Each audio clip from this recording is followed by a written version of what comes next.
Assalamualaikum warahmatullahi wabarakatuh. Waalaikumsalam warahmatullahi wabarakatuh. Gimana kabarnya hari ini anak-anak? Baik, Pak. Alhamdulillah baik. Sebelum kita memulai pelajaran, alangkah baiknya kita berdoa terlebih dahulu. Berdoa dimulai. Bismillahirrahmanirrahim. Raditu billahi rabban bil islami dinan wa bi Muhammadin sallallahu alaihi wasallam nabiyyan wa rasulah. Rabbi zidna ilma warzuqna fahma. Amin ya rabbal alamin. Rabbana anfa'na bima 'allamtana. Rabbi allimna alladhi yanfa'una. Rabbi faqqihna wa faqqih alana wa qarabbatin lana fi dinina.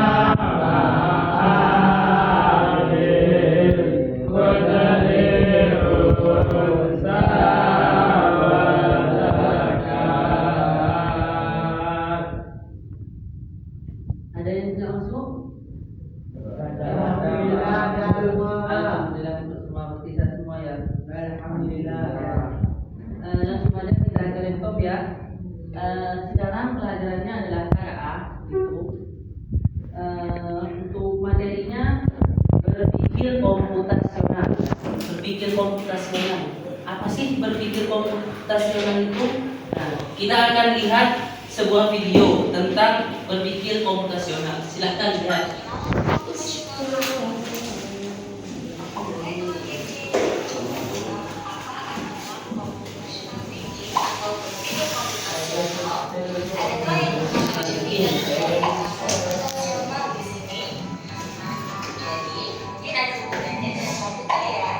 Iya, betul sekali. Coba buat kamu yang sudah mendengar dengan benar. Berpikir komputasional adalah proses berpikir untuk menyelesaikan masalah dengan efektif dan efisien. Dalam ilmu komputer, proses berpikir ini dilakukan sebelum mulai menulis coding atau pemrograman. Jika sudah direncanakan dengan baik, maka coding yang ditulis akan sesuai dengan kebutuhan dan dapat diselesaikan dengan cepat dan tepat. Tapi ternyata berpikir komputasional juga bisa dilakukan tanpa komputer dan tanpa internet loh. Malah sebenarnya kita pun sudah menerapkannya dalam kehidupan sehari-hari, mulai dari menggosok gigi, mencatat ringkasan pelajaran, hingga menyiapkan tas untuk sekolah besok. Wah, kalau kita sudah bisa menerapkannya setiap hari, berarti kita semua sudah mahir loh. Belum tentu. Contoh-contoh tadi kan menerapkan berpikir komputasional pada masalah yang sederhana. Masih banyak nih masalah yang lebih kompleks, seperti misalnya mengatur keuangan bulanan, apa yang harus dilakukan kalau kamu tersesat di tempat baru, hingga memilih jurusan dan karir. Lalu yang lebih penting lagi, ketika kamu dewasa nanti, kamu akan menghadapi era industri 4 dan bahkan 5. Di sini kamu perlu kecepatan untuk memanfaatkan dunia digital, mulai dari mencari dan memilah informasi yang kamu perlukan, hingga menggunakan informasi itu untuk membuat keputusan penting dalam hidupmu. Menghadapi masalah kompleks kehidupan di masa sekarang dan masa depan ini mirip seperti perencanaan coding yang sudah dibahas sebelumnya. Kuncinya adalah memahami masalah dengan tuntas dan mencari cara menyelesaikan yang efektif dan efisien. Nah, kalau begitu, bagaimana agar kita bisa berpikir komputasional? Sekarang kita bahas ya, penjelasan dari berpikir komputasional. Yang pertama, dekomposisi. Dekomposisi artinya membagi masalah kompleks ke bagian yang lebih kecil agar mudah diselesaikan. Misalnya, kamu ditunjuk jadi ketua panitia lomba 17-an. Maka, untuk memudahkan pelaksanaan, kamu bisa menunjuk panitia bagian acara, konstruksi, publikasi, keamanan, dan lainnya. Yang kedua, pengenalan pola. Artinya mencari kesamaan dan pola di antara bagian-bagian masalah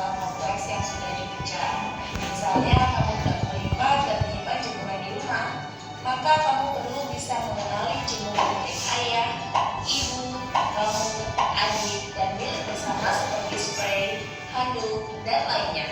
Ini karena jemuran-jemuran itu perlu disimpan di tempat yang berbeda. Yang ketiga, abstraksi. Artinya fokus pada informasi yang penting saja. Mengabaikan detail yang tidak diperlukan. Misalnya, kamu hendak menceritakan pengalamanmu berwisata ke luar kota. Tentunya kamu mengalami banyak hal dari mulai berangkat di bus, berfoto bersama, makan di restoran, menginap di hotel, hingga perjalanan pulang. Tapi gak mungkin kan kamu ceritakan semua kejadian dengan detail pada teman-temanmu. Pasti mereka bosan kan kelamaan. Jadi kamu harus menyaring beberapa kejadian yang lain saja untuk diceritakan pada teman. Yang terakhir, algoritma. Artinya membuat langkah-langkah penyelesaian atau membuat aturan yang diikuti untuk menyelesaikan masalah. Misalnya kamu diberi daftar belanja di supermarket oleh ibu. Ada minyak goreng, telur, roti, sayur, dan kopi.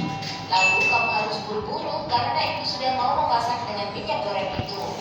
Nah, kalau seperti ini, satu cara yang efisien misalnya boleh dengan mengambil barang yang paling dekat dari pintu masuk hingga terakhir yang paling dekat dengan kasir. Nah, itu dia 4 landasan berpikir komputasional yang perlu diterapkan untuk memecahkan masalah yang kompleks. Lalu berikutnya, apakah ada cara untuk mengasah kemampuan berpikir komputasional? Tentu ada. Selain bisa coba kamu terapkan ke masalah sehari-harimu, kamu bisa juga latihan soal untuk mengasahnya. Misalnya, gurumu akan memberikan soal-soal komputasional diisi di mata pelajaran matematika, bahasa Indonesia, dan IPAS dalam kurikulum mereka. Selain itu, kamu bisa ikut tantangan Bebras Indonesia juga. Yuk coba simak satu contoh soal komputasional ini. Coba perhatikan soalnya. Dalam bis studi wisata ada 3 kelompok anak yang akan diantarkan ke 3 tujuan berbeda. Bis berhenti pertama di restoran, lalu hotel, dan terakhir di museum.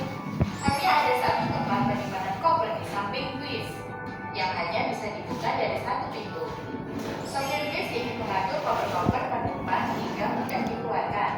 Lalu supir bis menentukan urutan memasukkan koper-koper itu ke dalam tempat penyimpanan. Pertanyaan, koper kelompok anak yang mana yang dimasukkan terakhir? A. Anak yang ingin pergi ke museum. B. Anak yang ingin pergi ke restoran. C. Anak yang ingin pergi ke hotel. Atau D. Yang manapun boleh. Tadi itu A, B, dan C. A. Anda yang bertiga? Museum yang terakhir bukan. Koper yang terakhir dimasukkan itu berarti koper yang pertama diambil. Berarti Museum. restoran. Koper yang pertama dimasukkan adalah koper yang pertama diambil. Kalau museum itu berarti koper yang pertama, berarti terakhir. Berarti harus diambil yang terakhir. Yang terakhir itu kita masukkan terakhir di restoran karena mau diambil yang pertama. Itu. Sekarang ayo kita refleksi dari video tersebut. Berpikir komputasional itu apa? Pak, Ya, silakan. adalah proses berpikir untuk menyelesaikan masalah dengan efektif dan efisien. Adalah proses berpikir untuk menyelesaikan masalah secara efektif dan efisien. Betul. Berpikir komputasional adalah proses berpikir untuk menyelesaikan masalah dengan efektif dan efisien. Nah, sekarang Bapak ada contoh. Ada kaki. Nah, coba siapa yang tahu? Ini nomor 2 soalnya di mana? Coba nomor 1 itu ada 2 ditambah 7 ditambah 3 sama dengan 12.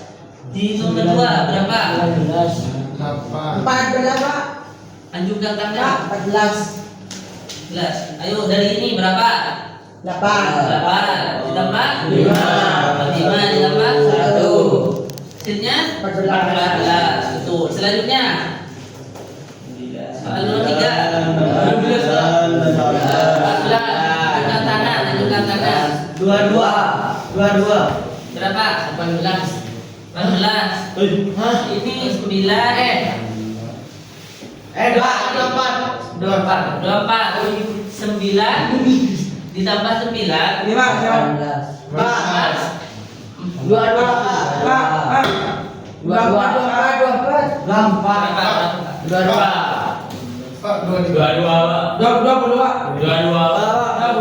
ditambah 9 Ini, Pak. 9 9? 22. 18. 18 ditambah 22. 2. Betul. Terakhir. 12 Pak. 13. 7. 13, 12. 12. 12. Berapa ini? 7. Ditambah 3. 10. Ditambah 2. 12. Itu salah satu dari proses berpikir. Kalian berpikirnya secara komputasional itu seperti apa ini? Kotak-kotaknya. Yang kotak nih satu. Nah, Bapak ada lagi nih sekali lagi. Coba tengok. Lihat baik-baik. Contohnya.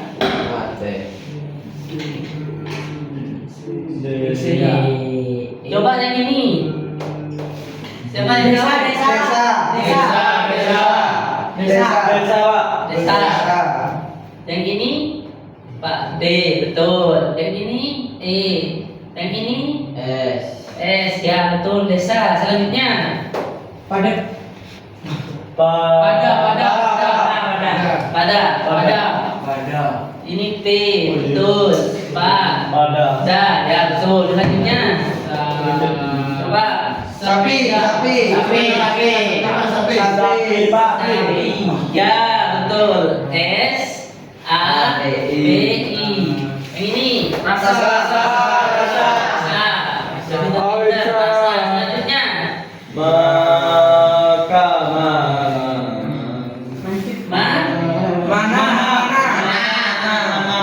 ya mana betul. Yang ini apa? Pedas. Ya.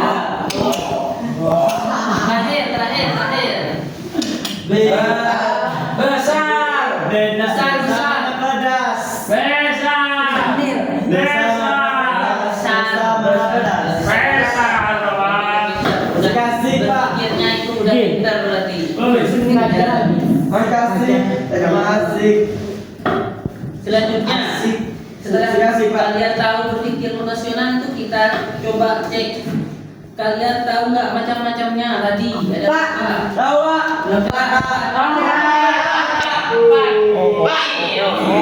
Dekomposisi pengenalan bola atraksi algoritma. Ekstraksi dan algoritma, betul. Selanjutnya, Dekomposisi adalah proses pemecahan masalah yang bagian-bagian yang lebih kecil agar lebih mudah ditangani. betul. Kopi, Proses perjalanan yang kompleks menjadi bagian-bagian yang kecil yang mudah dipahami. Masalah yang kompleks. Ada yang mau kasih tahu contohnya? Coba. Kopi, air panas gula kopi. Ya, dari kopi. Masalahnya membuat kopi. Buat kopi. Kopi bos. Kopi. Masalahnya dibagi jadi tiga kecil apa aja? Kopi.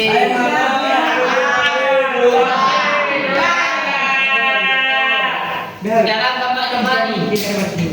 Contohnya, masalahnya itu upacara bendera. Sikasih, Pak. Upacara bendera. Iya, BBS. Ya, bagiannya ada apa aja? Iya, bendera. Pembinaan wilayah. Paskibra. Tadi apa? Paskibra. Paskibra. Kota. Anggota. Kesini. Ya. Yang ceramah itu apa? Pembina. Bagus. Izan. Pembina.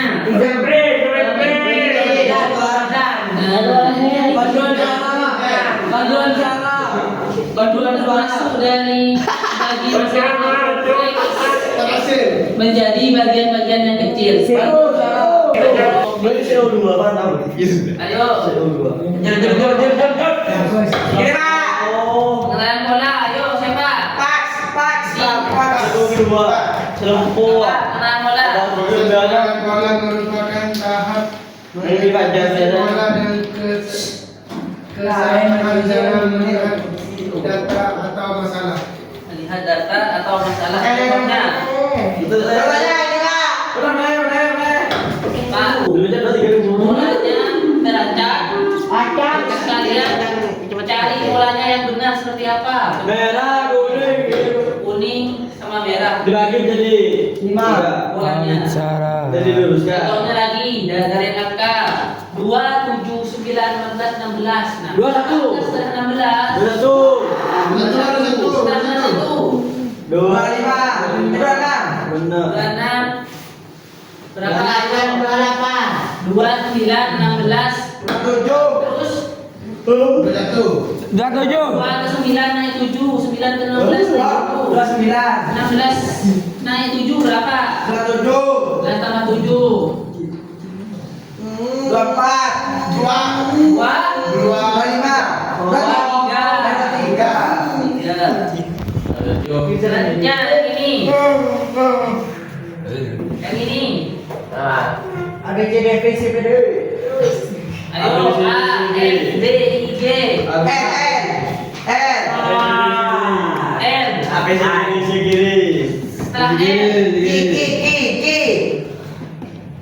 Coba dari A ke D. A, D, G ke D. A, B, C, D. Naik 3. D, E, F, G. Kita G, H, I. Jalan bola. Polanya itu tengok naik berapa, ditambah berapa gitu. Selanjutnya ada abstraksi. Apa itu? Belum pergi. Ini merujuk pada kemampuan kognitif permasalahan dan style. Ya, dan itu yang tidak Bumbu nasi goreng, Pak. Tidak permasalahan maksudnya itu mengambil sesuatu yang penting dan membuang yang tidak penting seperti itu.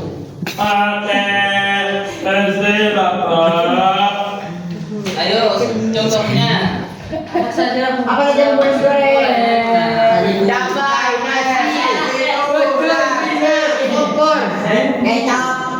bukan bahan bumbu. Bumbu, bisa cabai bisa. Sajiku. Ayo bisa. Uja bisa. Kecap. Bisa. Nos. Merica. Nos. Terus selanjutnya ada algoritma. Ayo. Algoritma merupakan proses membuat urutan langkah-langkah yang perlu dilakukan untuk menyelesaikan masalah. Membersihkan gelas. Piket gelas.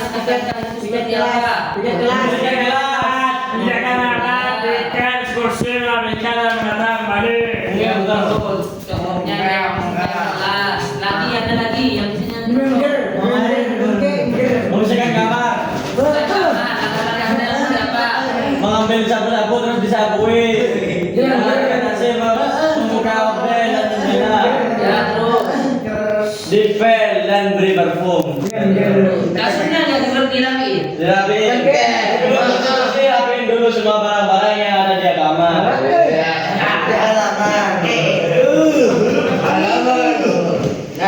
Sudah. Evaluasi, coba.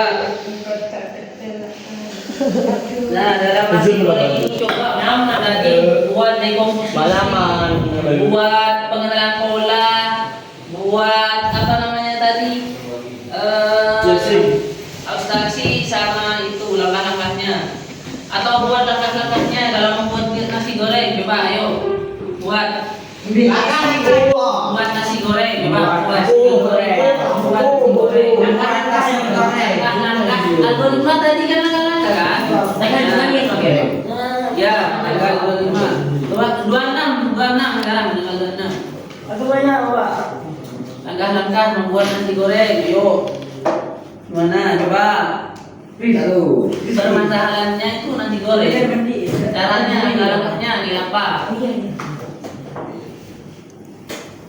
Ayo coba.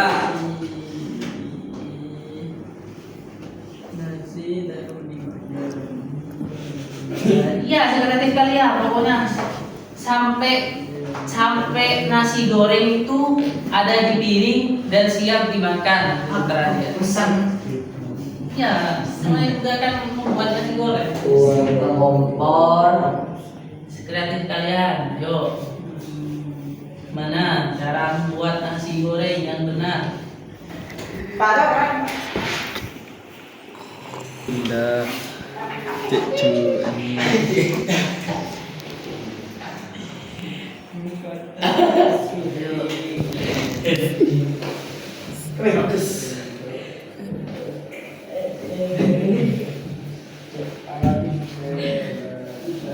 Tolong ya. Step pertama taruh wajannya ke kompor, ke atas kompor. Ya, Dan terus. step yang kedua hidupin kompornya. Hidupin kompornya. Dan step yang ketiga taruh minyak. Ya. Dan taruh telurnya dan bumbu. Ya. Step keempat taruh nasinya dan diaduk dari spatula. Ya. Dan yang kelima taruh garam dan micin. Ya, terus. Dan diaduk dan tidak lama taruh kecapnya dan saus Ya, dan terus. sayur-sayuran. Ah, Setelah itu diaduk lagi, terus ambil piringnya dan nasinya taruh ke piringnya. ya. Bisa Waalaikumsalam juga. warahmatullahi wabarakatuh. Waalaikumsalam. nasi goreng. Pertama, ambil nasi secukupnya yang kiranya Anda kenyang. Step yang kedua adalah nyalain kompornya dan taruh wajan di atas kompor. Yang ketiga, masukin minyak secukupnya saja. Dan setelah itu tuangkan nasinya ke dalam wajan. Dan setelah itu kasih kecap, tomat, bawang dan lain bumbu yang lain. Dan yang selanjutnya adalah aduk dengan sotel. Dan setelah matang kita taruh ke piring. Dan setelah taruh di piring, rapikan nasinya dan nasgor siap disajikan. Oh. Zak. Tadi udah dijelasin kan sama Iya, Ya. Menurut kalian mengerti nggak berpikir komputasional? Coba lagi, tambah lihat buku. Ada berapa? Ada. Algoritma